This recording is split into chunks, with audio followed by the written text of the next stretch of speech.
Assalamualaikum warahmatullahi wabarakatuh. Alhamdulillah pada pagi hari ini tanggal 3 April 2026 saya mendapatkan tugas dari Ustadzah Nita untuk menjadi moderator. Menjadi moderatornya guru besar saya ini. Guru besar saya yang mendidik anak saya menjadi hafal juz 30 dan baru belajar di juz 29, dan juga guru besar saya. Beliau sangat baik, smart dan tidak sombong, Masya Allah. Saya beruntung dipertemukan dengan panjenengan. Anak saya bisa belajar tentang agama dan belajar ngaji di Staba. Karena ini hari Jumat dan ayah Abi mungkin nanti ada sholat Jumat, jadi kita langsung aja dalam acara pagi hari ini dalam rangka halal bihalal keluarga besar Staba dengan materi yuk kenalin lebih dekat pasanganmu. Ini pasangan wali apa mamanya, pasangan apa Oh, pasangan sejiwa kita langsung aja biar dijelaskan sama Ustazah Diana. Kami persilakan Ustazah. Jazakillah Paramita ya? Oh ya, Mamah Mita. Saya ingat beliau itu, ingat Mas Bre itu tampil waktu juz 30 ya Ma. Tadi sudah sesuai skenario. Yang pertama sambil joget-joget ya kalau nggak salah. Tapi itulah polosnya anak-anak, Masya Allah. Alhamdulillah, terima kasih atas kesempatannya. Bismillahirrahmanirrahim. Assalamualaikum warahmatullahi wabarakatuh. Alhamdulillahirabbil alamin. Assalatu wassalamu ala Rasulillah wa ala alihi washabbihi ajmain. Asyhadu an la ilaha illallah wa asyhadu anna Muhammadan abduhu wa rasuluh. Rabbi shrahli sadri wa yassirli amri wahlul 'uqdatam min lisani yafqahu qawli, amma ba'd. Alhamdulillah, puji syukur kehadirat Allah yang telah mempertemukan kita di majelis pagi ini dengan suasana yang gembira, suasana penuh keakraban ya. Dan suasana setelah kita hari raya itu kan mungkin wisitnya masih banyak ya. Alhamdulillah. Yang saya hormati pada Ustadz dan Ustadzah Sentra Tafidz Balita dan Anak yang telah menyelenggarakan acara ini mulai dari persiapan hingga detik ini berjalan dengan lancar ya. Kemudian yang saya hormati para wali santri yang pagi hari ini, walaupun ini tanggal merah ya Ma, biasanya tanggal merah itu kan semangat jalan-jalan ya. Untungnya kemarin sudah jalan-jalannya udah selesai ya Ma ya, pas lebaran ya, bertemu dengan keluarga besar ya. Jadi ini saatnya kita kembali menuju rutinitas sehari-hari ya. Dan terima kasih sudah meluangkan waktu ya untuk menghadiri acara Parent School disambung dengan halal bihalal. Tak lupa pula kepada para santri Staba Pati ya, santri yang luar biasa yang kami banggakan, yang kami cintai ya, yang tadi sudah mengawali acara ini dengan tasmi surah Al-Mulk ya. Kita masih bisa melihat kepolosan anak-anak itu ya ketika mereka, yang penting itu percaya diri nggih Bapak Ibu nggih. Masya Allah. Materi ini bagi saya berbeda dengan materi yang pernah saya bawakan sebelumnya. Kalau boleh jujur Bapak Ibu ya, saya itu menyiapkan materi ini sekitar entah 2 bulan atau 3 bulan yang lalu. Bagi saya materi ini sangat berat karena saya itu seolah-olah itu saya sama aja dengan menasehati diri saya sendiri gitu, karena kita masih belajar juga Bapak Ibu ya. Jadi jangan merasa saya itu jangan dibilang guru besar rumah aja. Kita semua punya kesempatan yang sama untuk belajar ya. Dan saya di sini ingin sharing apa yang pernah saya pelajari sehingga bisa bermanfaat buat kita semua ya. Dan jujur ya, Ini bagi saya materi ini tidak cukup sampai di sini. Jadi ketika panjenengan pulang ke rumah jangan merasa oh ini aku sudah merasa mengenal pasangan saya. Itu belum cukup Bapak Ibu. Karena menikah itu adalah ibadah seumur hidup. Beda dengan puasa. Ya puasa Ramadan, oh kemarin tanggal 1 sampai 30 Ramadan selesai. Ibadah sholat apalagi ya. Sholat subuh paling sekitar 5 atau 10 menit selesai. Nah, menikah ini adalah ibadah yang seumur hidup. Dari mulai diucapkan akad nikah ya. Harapan kita semua adalah kita bisa mendampingi suami kita, mendampingi istri kita itu hingga ajal menjemput kita. Nah, ini jadi mohon maaf Bapak Ibu jika penyampaian mungkin masih kurang sempurna karena jujur saya itu beban mental ini dibanding materi-materi sebelumnya kan, misalnya how to be a great parents, how to be a great generation itu selesai gitu. Tapi materi yang ini jujur saya itu saya harus menyampaikan pengalaman rumah tangga saya, harus menyampaikan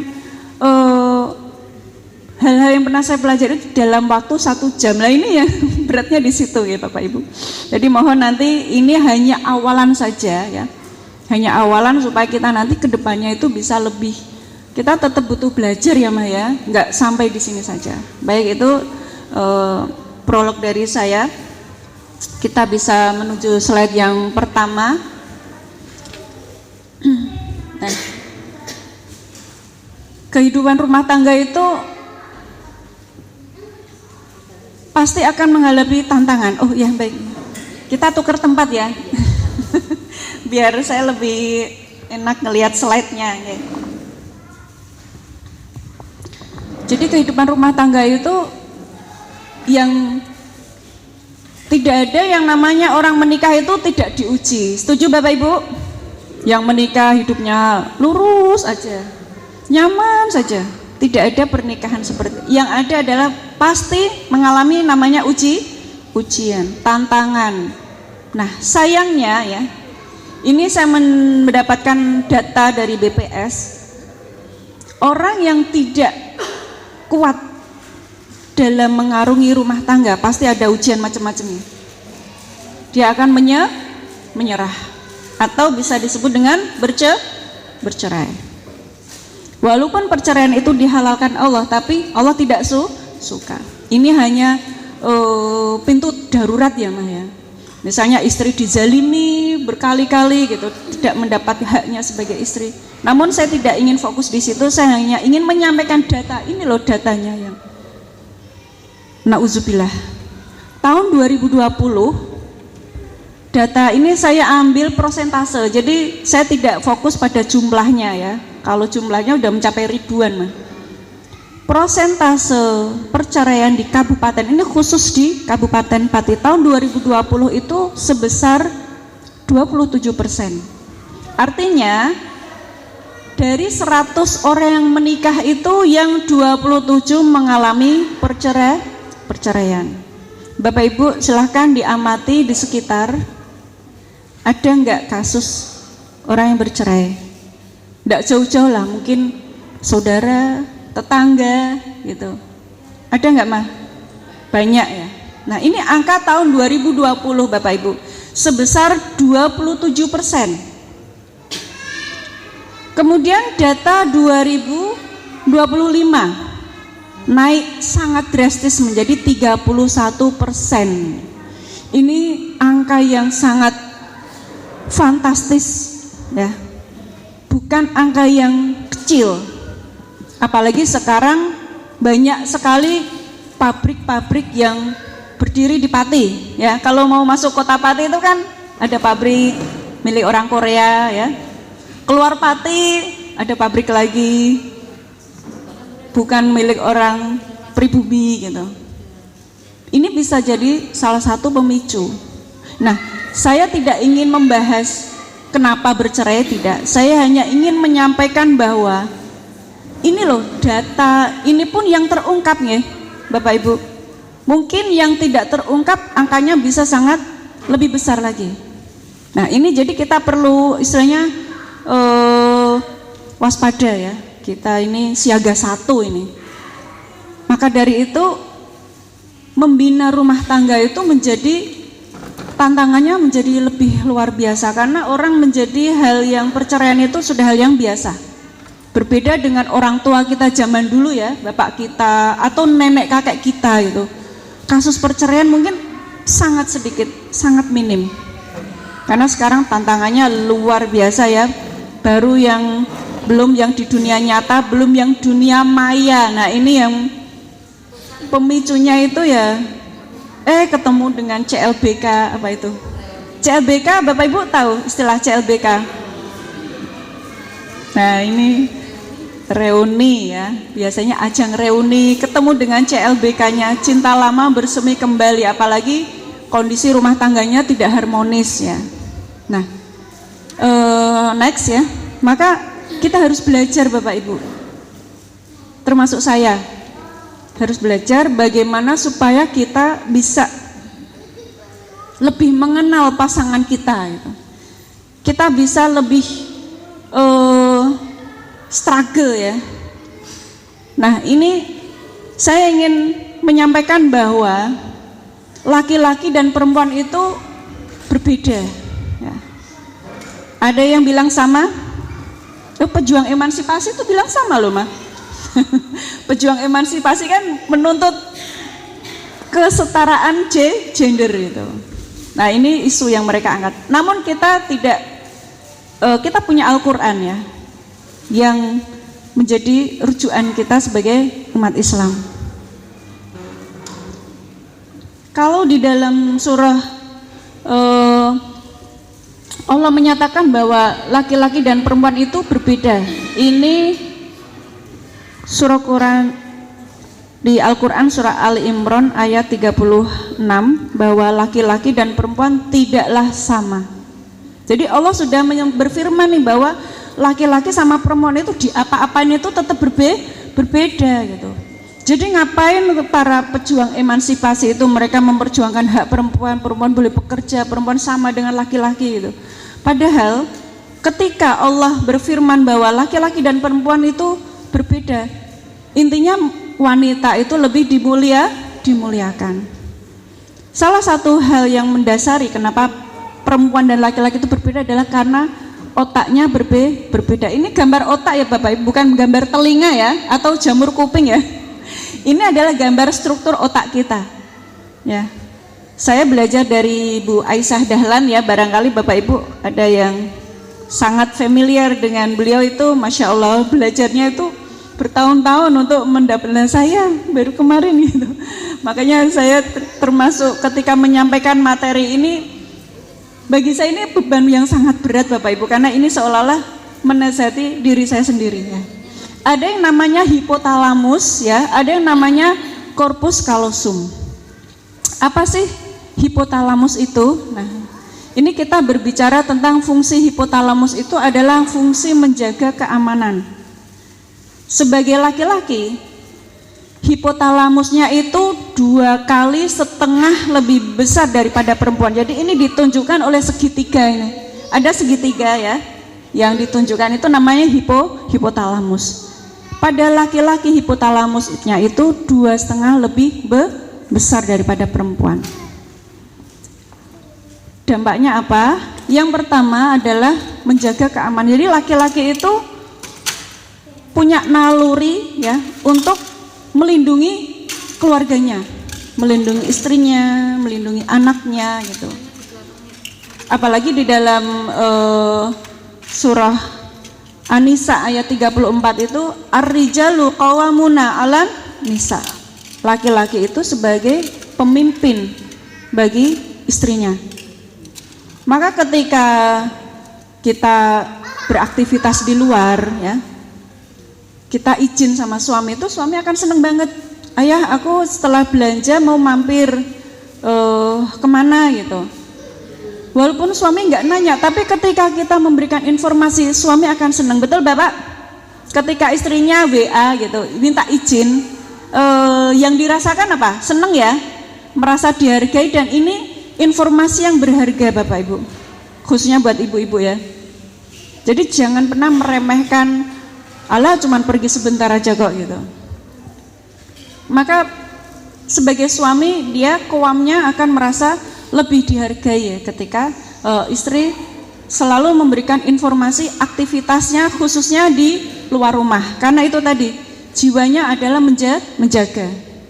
Terus kemudian pusat makan dan minum. Nah ini Bapak Ibu, ada yang makannya lebih banyak daripada suaminya?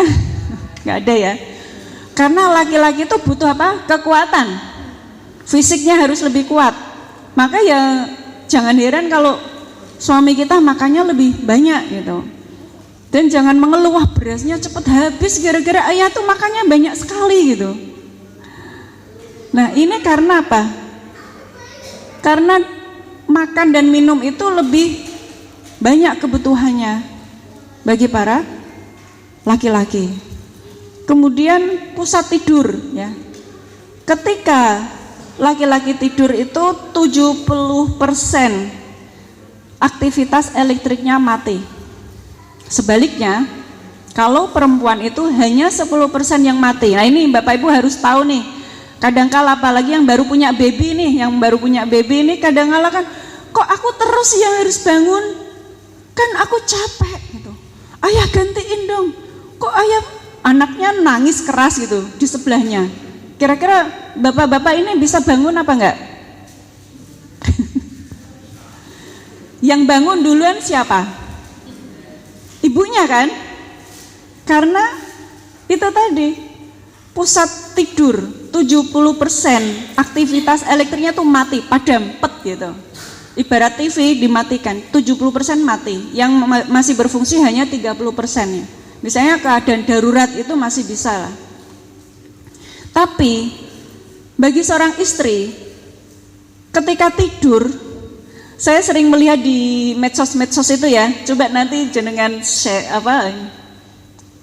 POV ketika istri bangun. Mama kalau bangun gimana mah? Langsung gitu ya. Ekspresinya tuh kayak orang kaget ya. Betul ya? Karena bangun tidur. Apa enggak kebalik itu yang gimana? Ini ibu-ibu terima enggak dibilang bangun tidur pegang HP? Kalau punya anak kecil mana sempat gitu ya. Jadi POV membangunkan ibunya, langsung dia itu langsung siaga 1. Ingat cucian, cucian udah beres belum? Kompornya udah dimatiin belum? Ini si adik kemana? Langsung siaga 1. Bapak-bapak kalau dibangunin, ayah bangun ya, masih merem lagi. Karena ini masih proses loadingnya sangat lama gitu. Maka dari itu ini harus saling paham. Kalau kita nggak paham, nanti yang ada apa? Jengkel, mangkel. Anaknya kan tidur tengah malam nangis, kenapa nggak bangun ayah? Gitu. Kenapa harus aku terus? Gitu.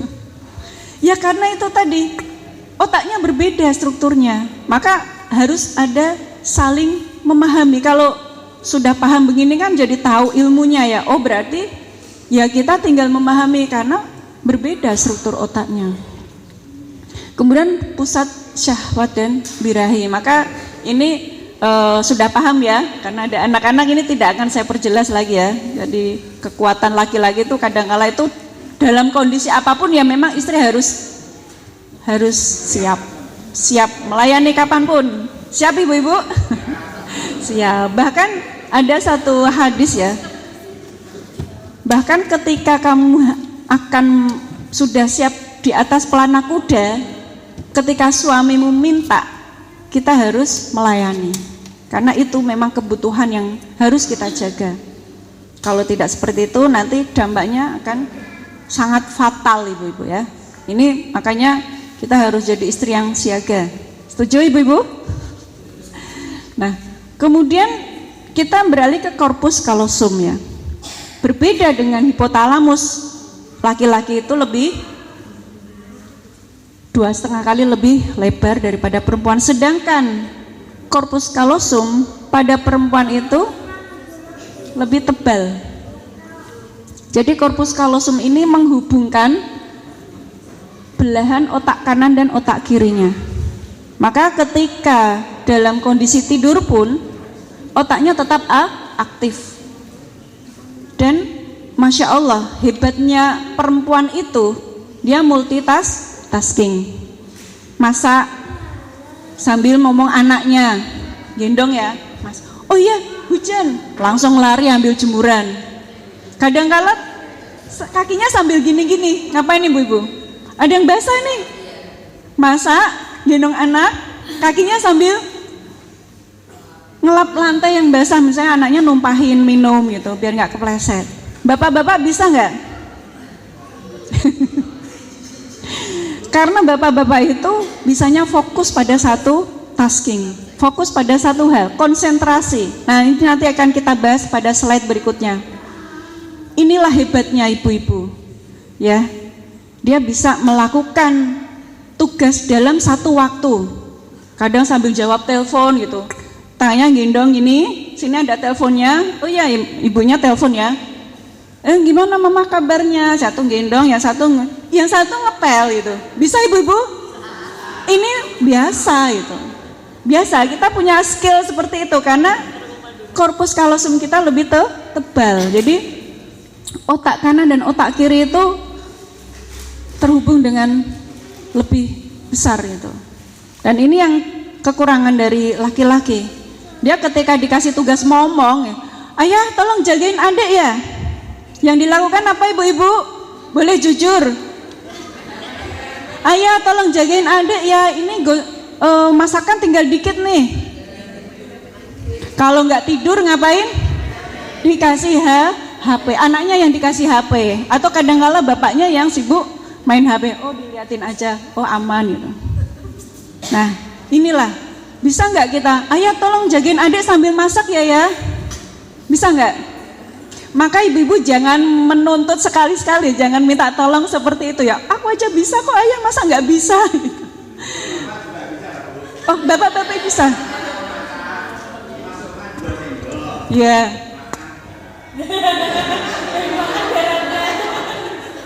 Masya Allah. Masya Allah, ini yang semangat sekali, kita beri tepuk tangan buat Eyang. Atau beri 2 gelas belimbing, jadi gelas sama belimbingnya. Ya itulah kejadian-kejadian yang kadang-kala itu bapak-bapak itu terlalu konsentrasi, terlalu fokus pada satu hal. Next. Nah ini nih sudut pandang suami istri wajib tahu ya. Ini POV suami nih, bapak-bapak nanti boleh ini ya. Oh iya gitu ya, boleh membenarkan apa yang suami itu bukan pembaca pikiran istri, betul bapak? Kadang-kala lewat gitu kan, istrinya kan suka martabak nih, lewat, harapannya apa? Dibelikan, ternyata cuma lewat aja gitu. Istri jengkel nggak? Suamiku kan tahu aku suka martabak, kenapa kok nggak beli gitu? Terus protesnya pas di mana ibu? Di rumah. Ayah tadi kan kita lewat martabak, kenapa nggak beli gitu? Kira-kira bapak-bapak setuju nggak kalau istrinya protes?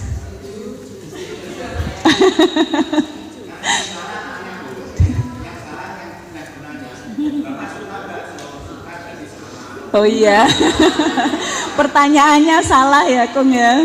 Iya, pertanyaan salah. Nah ini laki-laki tuh bukan pembaca pikiran. Kalau ibu-ibu mau dibelikan martabak, bilang aja langsung, ayah aku mau martabak, yuk beli yuk. Kira-kira bapak mau nggak diajak beli martabak?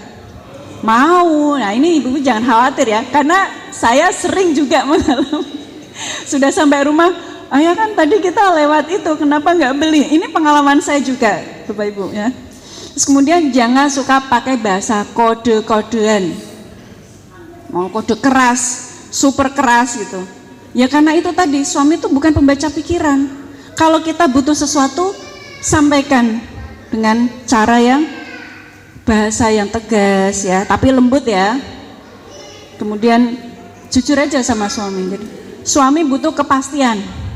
Mah, kita makan di luar yuk. Mau makan apa? Terserah. Ibu-ibu pernah nggak bilang gitu ketika ditanya suami? Sering. Nah ini yang bikin suami bingung, ini istriku tuh maunya apa gitu. Kalau ditanya jawabnya terserah gitu. Nah inilah yang perlu, hal-hal yang perlu kita perbaiki ya, khususnya buat para istri, supaya apa? Supaya komunikasi kita dengan para suami itu nyambung gitu. Tidak ada suudon, ya kan akhirnya kan terus yang ada itu, oh, suamiku kok nggak peka ya, udah tahu istrinya suka ini, kenapa nggak dibelikan gitu. Nah inilah yang perlu kita. Terus kalau mau curhat, nah ini nih penting juga, pastikan butuh solusi. Kadangkala istri itu saking kreatifnya ya bapak-bapak ya kemarin tuh gentengnya bocor, terus gimana? Udah kok aku udah panggil tukang gitu. Berarti kan suami merasa nggak dipakai gitu kan? Ngapain juga curhat? Jadi pastikan butuh solusi, karena sifat suami itu adalah apa?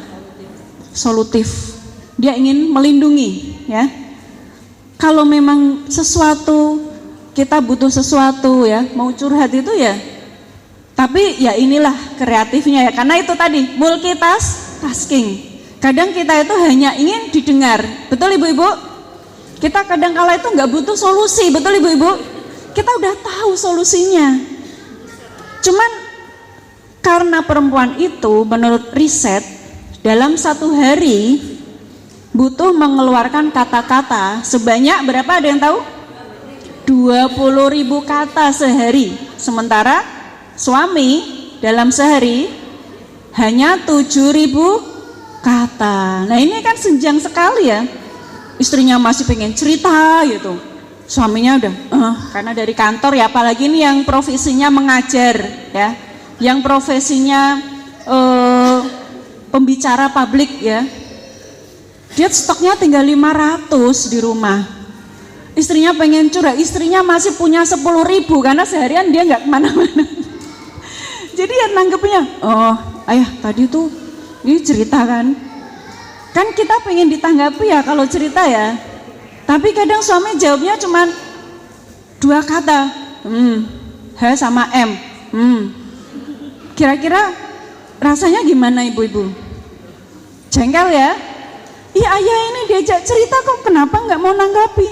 Itu yang belum tahu ilmu, pasti akan jengkel gitu. Dia merasa ayah nggak sayang aku lagi ya. Udah kemana-mana, udah overthinking lah, seperti itu ya. Nah, sifat suami itu adalah pelupa. Maka jangan sekali-sekali kita itu mengungkit-ungkit, apalagi kesalahan suami yang lalu.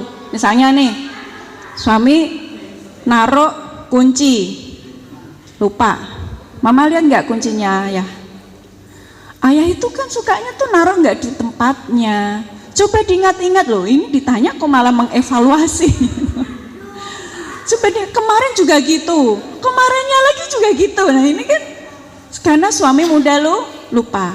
Nah maka ini kita perbaiki lagi komunikasi. Ini pengalaman pribadi saya juga Bapak Ibu.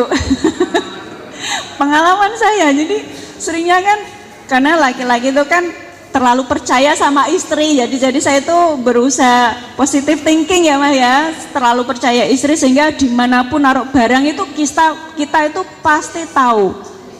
Iya, perempuan itu ibarat GPS. Kalau anaknya nanya, Mama lihat bajuku yang kotak-kotak enggak? Oh di lemari rak nomor 2 sebelah kiri di tengah, sampai tahu letak-letaknya. Mama lihat ini enggak, misalnya anaknya nanya itu, oh di sebelah sana gitu.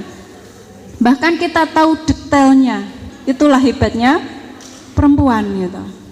Terus kemudian, nah ini juga penting, saat suami pulang ke rumah ya, apalagi kan bapak-bapak kan pasti aktivitasnya di luar rumah ya ibu-ibu ya.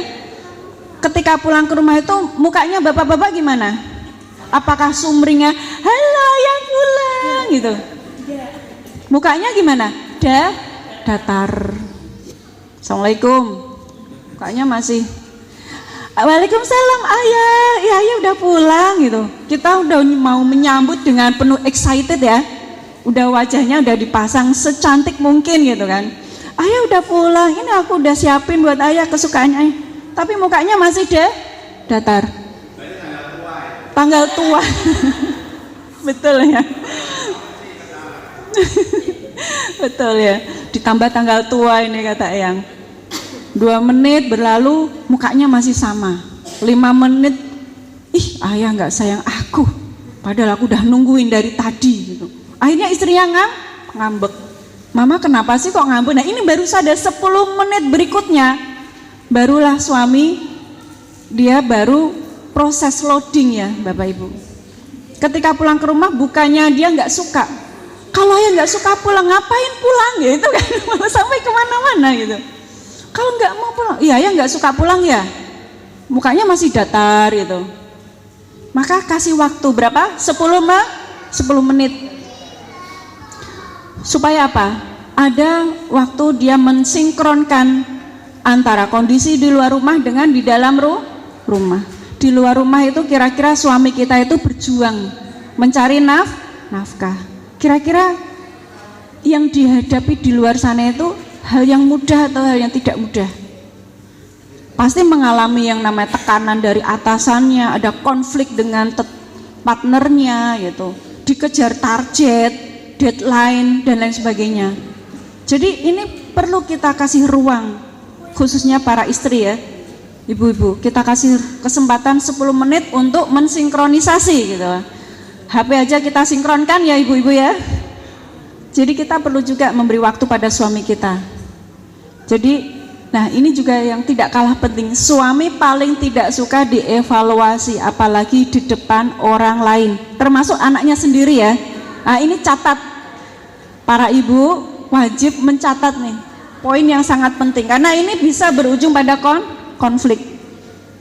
Kalau kita tersinggung misalnya ya, lagi reuni nih ya, halal bihalal reuni kan, kadang-kala kan suka ngobrol keceplosan nih, kita tersinggung dengan ucapan suami gitu.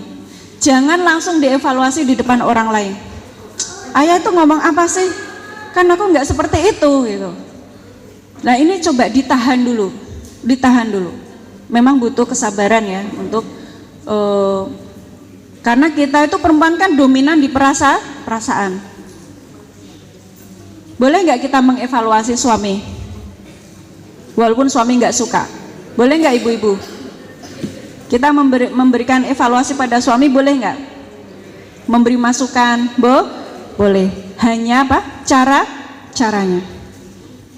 Kapan waktunya kita memberi evaluasi? Pertama, ketika hanya berdua saja.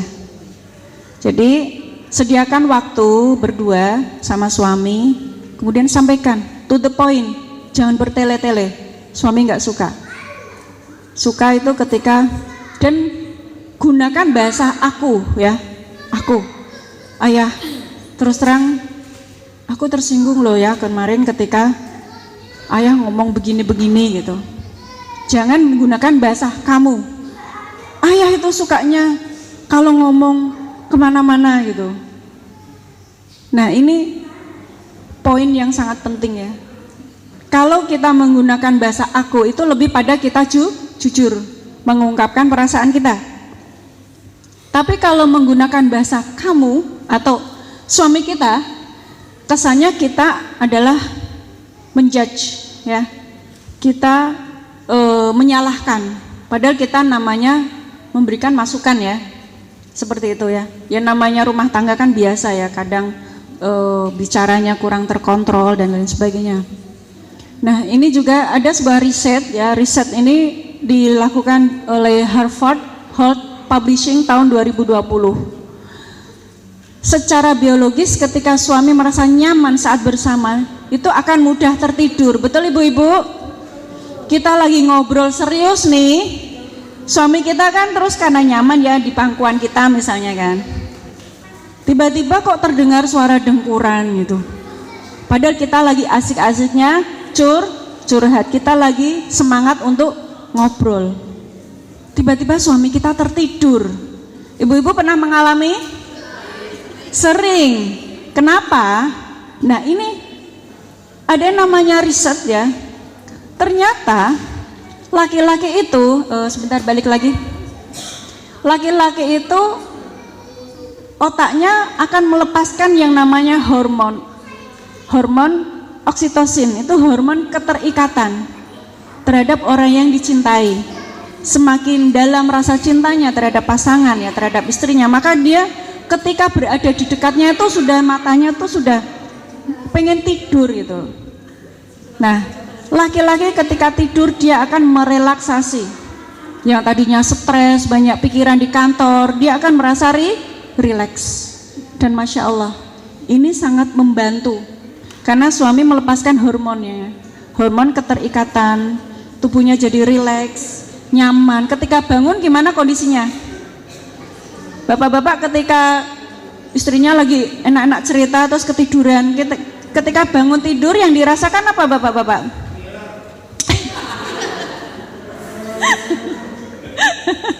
Wah, ini jujur sekali nih yang ini ya. Saking nyamannya ya, saking nyamannya sampai ngiler ya. Rasanya apa? Beban yang tadinya itu sangat berat seolah-olah terasa ringan. Dan Masya Allah ya, inilah kenapa pasangan itu berbeda. Kalau sama itu nggak seru ya. Misalnya suami istri kecenderungannya sama, hobinya sama, makanannya, selera makannya sama, warnanya sama, semuanya sama. Kira-kira seru apa enggak? Enggak ada yang dibahas ya maksudnya, semuanya sama. Baik, next. Nah, ini ada yang namanya love language atau bahasa cinta. Silakan Bapak Ibu bisa mengamati, ada 5 bahasa cinta. Yang pertama word of affirmation ya, atau kata-kata. Mengungkapkan cinta dengan kata-kata. Mama hari ini kamu cantik sekali, I love you. Sering bilang I miss you. Atau dengan kata-kata semangat gitu. Semangat ya sayang, hari ini kamu pasti bisa gitu. Itu berarti dia termasuk. Oh gitu ya yang. Oh sayang. Oh sampai kaki ya. Karena kalau pacaran itu semu. Kenapa kalau pacaran itu lebih romantis? Nah ini ada sebuah penelitian, semakin lama dia berpacaran, justru usia pernikahannya semakin singkat. Ya, memang ini tidak semuanya seperti itu ya. Akan tetapi kecenderungannya adalah seperti, karena apa? Ketika pacaran tuh semua adalah semu, hanya pura-pura. Nah, pas nikah baru kelihatan aslinya itu ya. Ya alhamdulillah kita di sini kan nggak pacaran ya, jadi insya Allah rumah tangga kita akan langgeng ya. Yang kedua act of service atau pelayanan ya. Misalnya ayah HP ku rusak, sini ayah benerin gitu. Atau kita bahkan tanpa kita minta, kadang-kala suami itu sudah memberikan pelayanan gitu.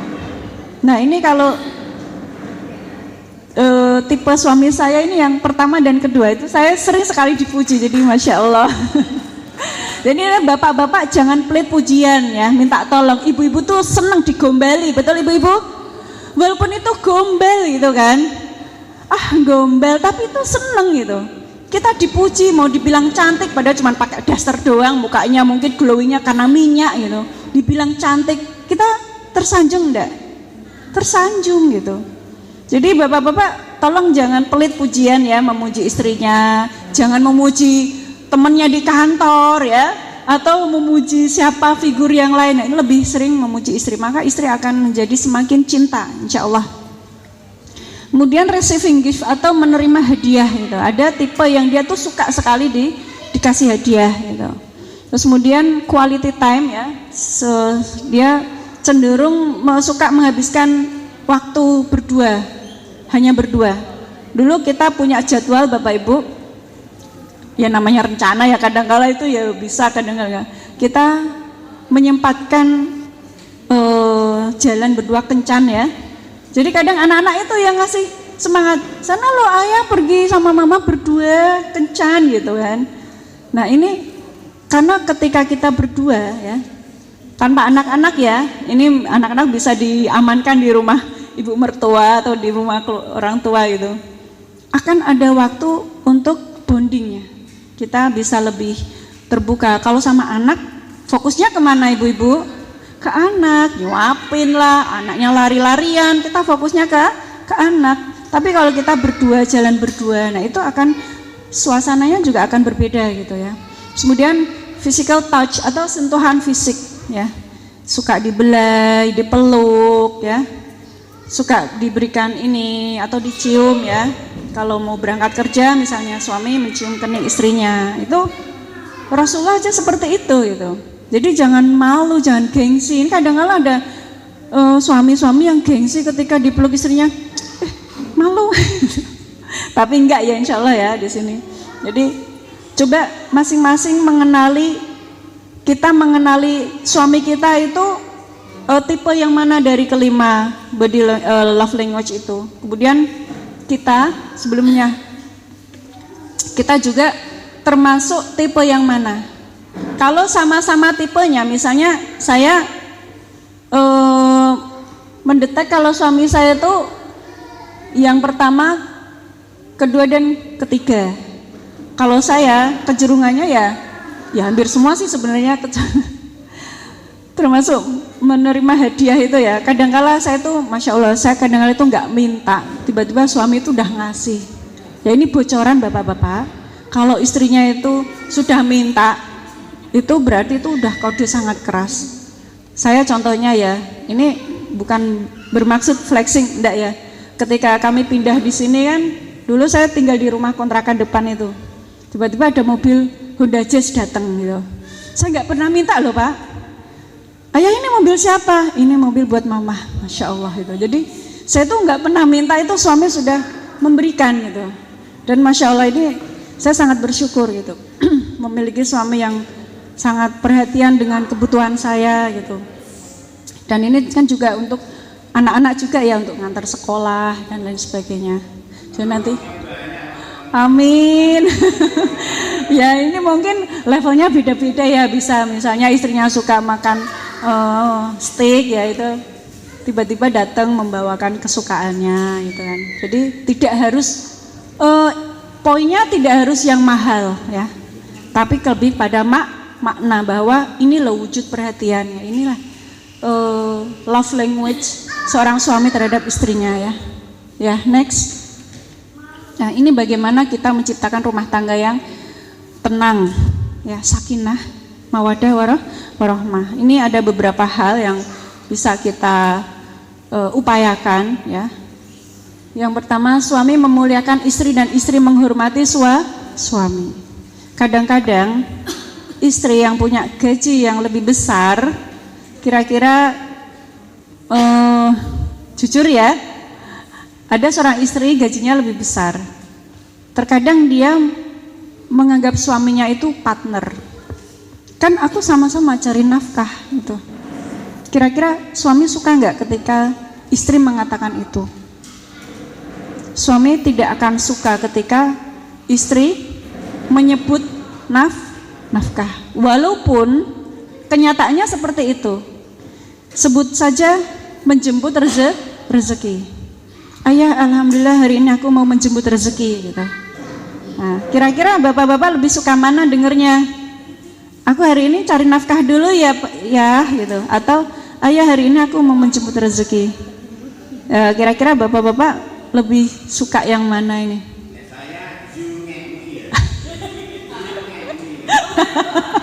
Aduh, ya yang karena itu akan mencederai koamnya, jiwa koamnya akan tersentil ketika istri sudah menyebut nafkah. Padahal ya, Allah berfirman itu kan, Allah melebihkan suami laki-laki. Jadi yang bertanggung jawab mencari nafkah adalah suami. Kalaupun istri bekerja punya penghasilan ya, itu dianggap bukan nafkah tapi sedekah. Dan ini jangan sampai dikatakan pada suami untuk mencari nafkah gitu, dia akan sangat tersinggung. Jadi sama-sama saling, yang suami memuliakan istri, istri juga menghormati suami. Terkadang itu ada seorang istri yang kadang-kala berkata yang kasar ya, berkata yang intonasinya lebih tinggi dari suaminya, bahkan mengucapkan sampai mengatakan kata-kata yang tidak pantas banyak sekali kita lihat ya. Di dunia maya juga banyak, atau kita lihat, saya tuh pernah dengar nih, dulu saya punya asisten ya, asisten rumah tangga. Tak tanya, dulu kamu sebelumnya kerja di mana? Saya dulu kerja ikut keluarga polisi, suaminya polisi, istrinya polisi. Kalau lagi marah-marahan, nah, suasananya itu lebih ngeri daripada perang Iran sama Israel gitu kan. Kalau mereka saling melempar rudal, ini melempar barang-barang, piring, gelas, itu semua berterbangan gitu. Bahkan kalau mungkin kasus yang parah itu kan sampai dia mengeluarkan senjatanya. Nah ini kan sudah melanggar norma-norma, melanggar batas. Nah inilah nauzubillah ya, semoga kita bisa menghormati suami kita, suami juga memuliakan istrinya gitu. Kemudian dari pasangan yang saling menerima, bukan selalu menuntut. Terkadang kita itu tanpa sadar, jiwa menuntut kita itu, aku kan capek kok, suamiku kok nggak pengertian ya, dari tadi aku dari bangun tidur, udah masak, bersihin rumah, malah dia asik-asik main HP itu. Ibu-ibu ini saya tanya, kalau hari libur biasanya bapak-bapaknya ngapain? Nggak berani jawab nih kayaknya. Kalau tanggal merah atau hari Ahad itu, kalau kita kan kerjaannya rutin ya, nggak ada pekerjaan rumah itu, nggak ada istilah libur ya, kecuali yang punya asisten ya mungkin ya. Kalau nggak punya asisten, kerjaannya itu non-stop bapak-bapak, 24 jam. Bahkan saya masih ingat dulu ketika saya masih tinggal di pabrik ya, saya belum punya asisten, anak saya 4, kecil-kecil. Saya itu sampai meluangkan waktu menyetrika jam 2 malam bapak-bapak. Ini terus terang saya curhat nih. Itu dulu ya, kita pernah mengalami kondisi yang memang kita baru merintis usaha itu ya, nggak punya asisten rumah tangga, belum punya tim finance atau yang bagian kantor. Jadi semua saya kerjakan sendiri ya, pembukuan dan lain sebagainya. Anak 4 kecil-kecil ya, bisa dibayangkan ya. Sampai nyetrika itu jam 2 malam, kalau nggak gitu nggak sempat. Pagi itu udah ribut sama bocil-bocil itu ya, nah ya. Jadi ini saling menerima gitu, bukan saling menuntut. Terus kemudian pasangan yang menjadikan Allah sebagai pusat cintanya. Bapak Ibu pernah merasa cemburu nggak? Terus, nah ini berarti kadar cintanya luar biasa ini. Boleh nggak cemburu itu? Boleh, asal jangan cemburu buta gitu. Kadang-kala orang cemburu itu kan sampai baru lihat suaminya ngobrol sama temannya yang cantik di kantor. Ibu-ibu tersulut nggak emosinya? Jiwa perempuannya gimana ibu-ibu? Cemburunya gimana? Muncul nggak? Terus yang dilakukan apa? Dilabrak apa enggak? Mentang-mentang kamu cantik ya. Ada yang seperti itu. Saya punya teman ya, dia sampai datengin ke kantor suaminya, membangunkan singa lagi tidur gitu. Didatengin ke kantornya, perempuannya dimarah-marahin gitu. Ada yang seperti itu, tapi ada juga dia yang bisa menahan diri. Kira-kira kalau suami nih, ada istrinya cemburu, langsung dilabrak di depannya, itu suka atau tidak Bapak? Karena merasa harga dirinya tersentil ya. Sebenarnya bapak-bapak tahu kok kalau kita cemburu, betul ya Bapak ya? Ketika kita punya temen, nih bapak-bapak nih punya temen perempuan cantik, kaya, baik hati, tidak sombong, rajin menabung, komplit lah. Yang dirasakan istri kita apa bapak-bapak? Tuh ternyata cuma ngobrol berdua gitu. Bapak-bapak sadar kan kalau istrinya cemburu kan? Sebagai istri apa yang kita lakukan? Walaupun mungkin rasanya itu ya pengen meledak ya, kayak bom waktu gitu, ini bisa meledak kapan saja. Tapi ibu-ibu, ada rambu-rambunya ketika kita cemburu. Ucapkan istighfar ya. Astagfirullahalazim, astagfirullahalazim. Kalau masih di dada ini masih mengkap-mengkap ya, pengen marah itu, rubah posisi, yang tadinya berdiri jadi duduk ya. Sambil tarik nafas, ucapkan Astaghfirullahaladzim. Ya Allah, Engkau maha penjaga, Engkau sebaik-baik penjaga, jagalah hati suamiku. Kalau mau disampaikan cara langsung, boleh kok, bilang aja terus terang, ayah, terus terang aku cemburu loh kalau ayah seperti itu. Maka bapak-bapak akan lebih merasa terharu.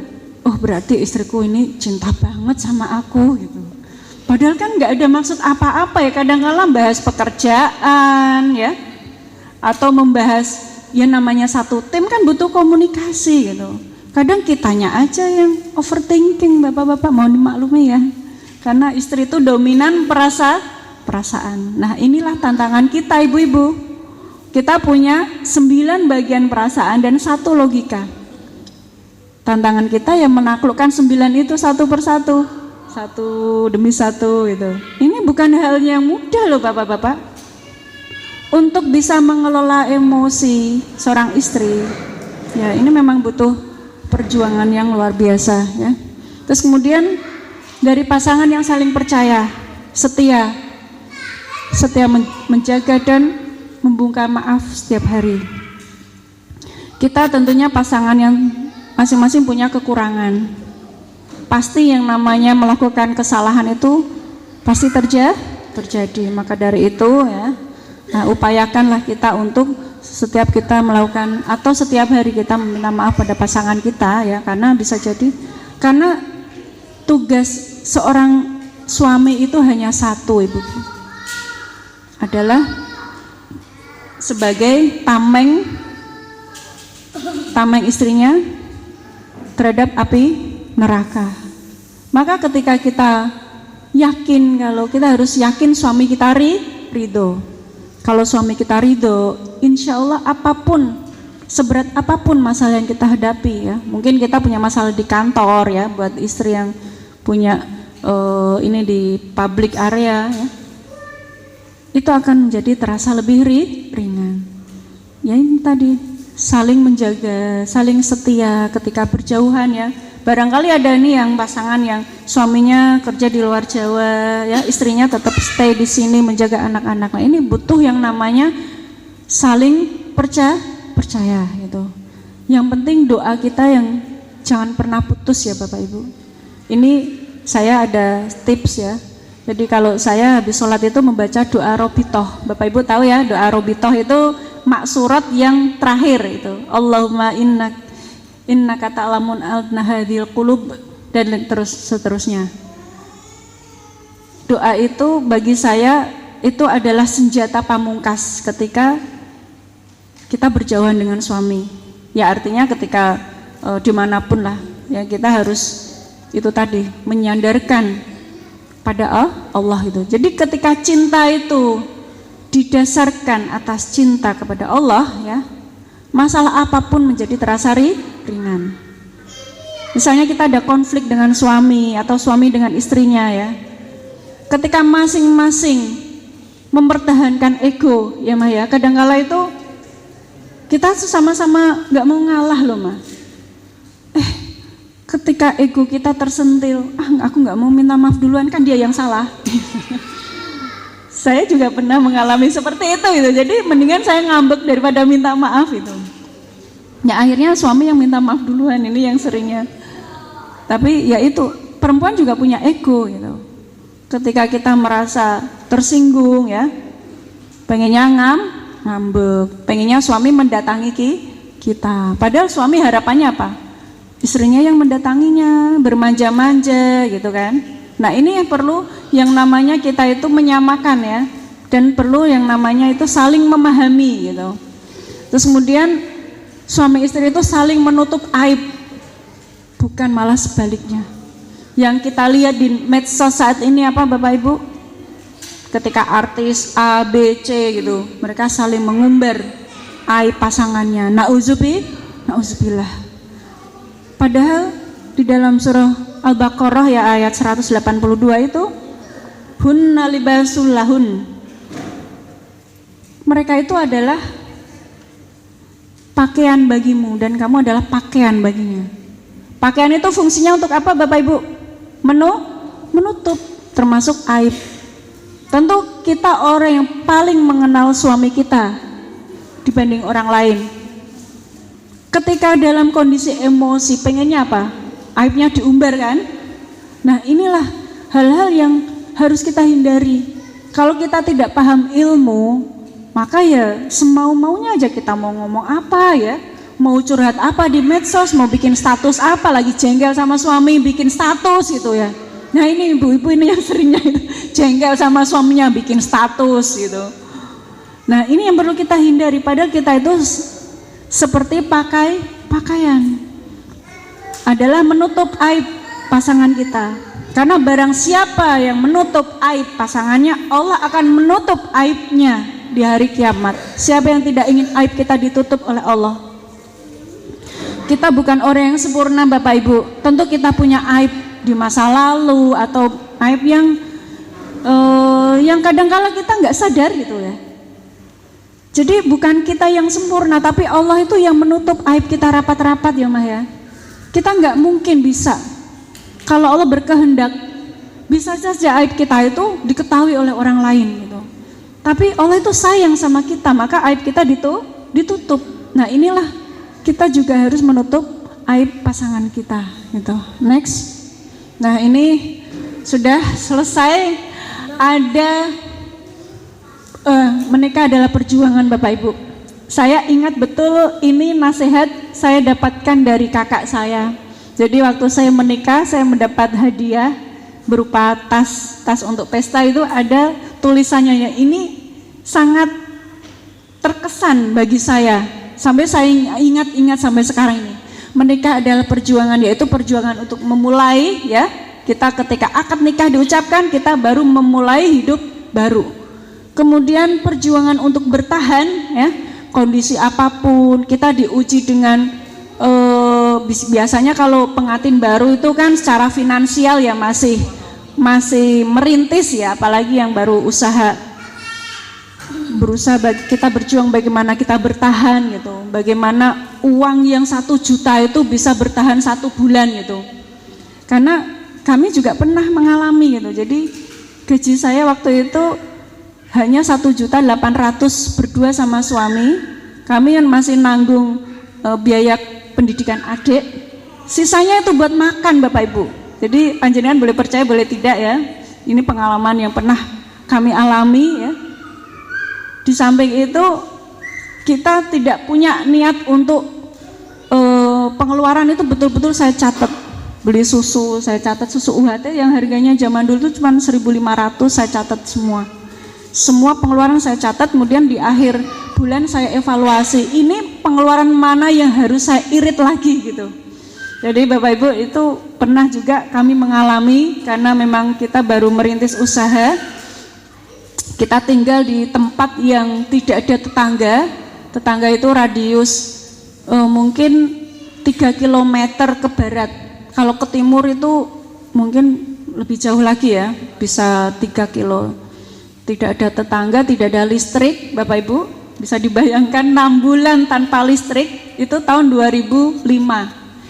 Anak saya baru 1, usia 1,5 tahun. Ya, kita tinggal di rumah jadi satu dengan pabrik, dengan kantor, itu jadi satu. Selama 6 bulan kami masih proses untuk pemasangan trafo baru karena jalurnya tidak ada, jadi kita mengajukan jalur baru. Bisa dibayangkan 6 bulan tanpa listrik, sampai adik-adik kalau datang itu kita itu kayak di zaman megalitikum gitu. Zaman purba katanya, karena nggak ada listrik gitu. Adanya genset ya, genset itu operasional hanya jam 8 sampai jam 12, nanti istirahat 1 jam. Padahal waktu itu saya baru nyuci gitu kan. Waduh, gensetnya udah mati gitu ya, nanti dimulai lagi gitu. Dan sampai jam 4 sore udah selesai. Malam kami biasa pakai lilin, lampu badai pernah, petromak pernah, lampu apa lagi ya, pernah saya coba, uplek gitu. Semua lampu sudah pernah kita coba. Yang akhirnya kita bertahan dengan lilin setiap malam selama 6 bulan. Kalau saya menyerah Bapak Ibu, yang terjadi apa? Saya mau ikut mama saya aja, mama saya kan mampu biayai saya. Tapi saya yakin panjenengan juga punya pengalaman yang luar biasa ya, yang tidak mudah ya buat orang lain. Nah, ini pengalaman yang dulu pernah kami lalui, sampai-sampai Bapak Ibu, kita tuh nggak kepikiran beli baju mah, beneran mah. Hampir semua baju-baju itu mama saya yang membelikan. Buat saya kadang-kala, ini buat kamu gitu. Ya Allah mama, alhamdulillah, makasih gitu. Terus kadang belikan buat suami, belikan buat anak saya. Jadi kita harus yakin bahwa rezeki Allah itu datang tanpa disangka-sangka. Yang penting kita itu senantiasa berhusnudon pada Allah, bahwa rezeki sama gaji itu berbeda. Gaji boleh sedikit Bapak Ibu, tapi yang namanya rezeki Allah itu maha kaya. Ya, baik, itu kita jangan sampai menyerah apapun yang terjadi. Kita harus senantiasa bertahan ya Bapak Ibu. Nah, ini terakhir nih, question and answer. Ini sebelum saya membuka pertanyaan. Nah, ini barangkali Bapak Ibu punya pertanyaan. Sebelum Bapak Ibu bertanya, saya mau bertanya lebih dahulu. Silakan dikeluarkan HP-nya ya, yang tadi disimpan boleh dikeluarkan Bapak Ibu. HP ya. Oh iya, nanti yang bisa jawab saya kasih hadiah, yang jangan khawatir. Enggak, bukan foto suami. Sebutkan 5 kesukaan suami. Ini buat istri ya. Buat para suami, sebutkan 5 kesukaan istri, hal yang disukai. Bagi para istri, sebutkan 5 hal yang disukai suami dan 5 hal yang tidak disukai suami. Silakan dicatat. Buat bapak-bapak silakan dicatat 5 hal yang disukai istri dan 5 hal yang tidak disukai. Silakan. Kalau yang hari ini hadir bersama pasangannya nanti bisa langsung cross check ya. Tapi mohon kalau ada yang nggak sesuai silakan diselesaikan di rumah ya, jangan di sini. Ini akan Ustadzah juga boleh nih yang sudah punya. Ayo Ustadz silakan. Ini akan menunjukkan sejauh mana kita mengenal pasangan kita. Silakan, saya beri waktu 5 menit cukup ya. Sekarang jam 10.48 ya, 5 menit berarti jam 10.53. Silakan ditulis di HP masing-masing ya. Kalau HP kan, kalau kemarin kita kasih kertas pada hilang ya Bapak Ibu ya. Ada yang ketelingsut ya, waktu kita membahas tentang goal setting ya. Nah sekarang silakan di masing-masing HP-nya dituliskan. Nanti silakan di cross check dengan masing-masing pasangannya. Apakah itu benar, yang jangan-jangan selama ini kita menduga suamiku itu suka martabak telur. Ditulis nih hal yang disukai suami. Ternyata di rumah, siapa bilang ayah suka martabak telur? Itu kan gara-gara ternyata istrinya yang suka gitu. Karena dia suka, dia beli, terus kok suaminya kok makan. Padahal dia itu hanya menghargai istrinya karena dibelikan gitu. Atau suami saya suka kalau misalnya ya, ini kan banyak hal ya. Rumah dalam kondisi yang rapi gitu kan. Kalau suaminya mau pulang, ini rumah dirapikan. Padahal ada tipe suami yang suka naruh barang sembarangan gitu. Ya silakan, 5 menit ya.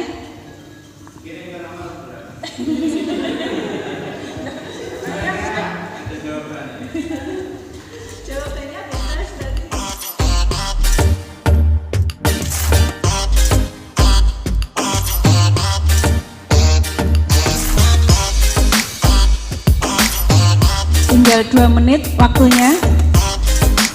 Mama-mama ini udah selesai belum?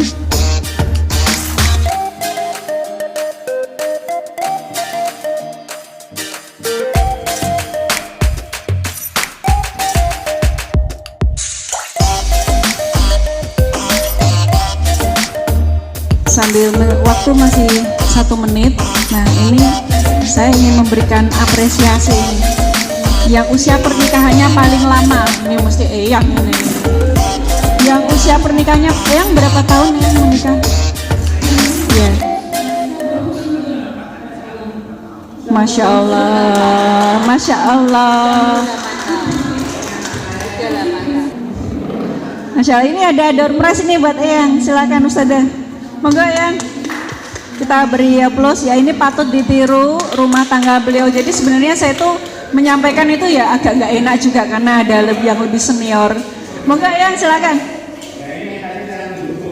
Oh iya, alhamdulillah rezeki nggak akan kemana. Barakallah ya, yang ini jangan dilihat dari nilainya, semoga fungsinya ya. Terima kasih. Wassalamualaikum warahmatullahi wabarakatuh. Terima kasih, Ustazah. Ada yang mendekati angka 38. Di bawah umur.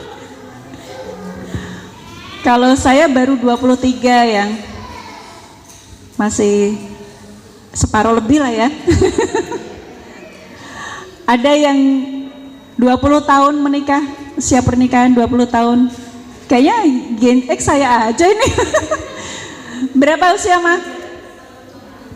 22. Usia pernikahan 22. 20 tahun. Ya baik, silakan boleh maju ke depan nih. Masya Allah, barakallah. Ternyata saya ada temennya yang Gen X. Silakan Ustazah, door prize-nya. Mamanya Masin.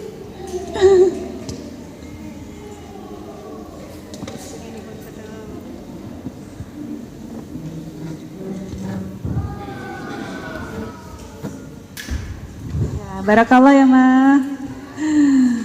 Alhamdulillah. Nah, baru 20 tahun. Yang lainnya mesti ada yang baru 5 tahun, ada yang baru 10 tahun ya. Nah, ini perjalanan kita masih sangat panjang ya Bapak Ibu ya. Kita lihat Eyang yang sudah 38 tahun usia pernikahannya ya. Mudah-mudahan kita bisa meniru rumah tangga beliau ya, bisa langgeng sampai ajal menjemput kita. Amin Allahumma. Jadi istilahnya itu sehidup sesurga ya, jangan sehidup semati. Itu iya, sehidup semati itu omong kosong. Mana mungkin kalau suaminya meninggal terus istrinya ikut mati? Kan nggak mungkin ya. Kecuali ajal yang menjemput gitu. Misalnya kecelakaan berdua ya, nauzubillah ya. Kita inginnya sehidup sesurga. Ya. Baik. Ada yang mau ditanyakan Bapak Ibu dari pemaparan saya? Silakan. Kita, oh ya, ini saya kembalikan pada moderator. Terima kasih atas perhatiannya. Wassalamualaikum warahmatullahi wabarakatuh. Waalaikumsalam. Terima kasih, materi untuk hari ini sangat mungkin bagi wali santri sangat berkesan ya. Dan juga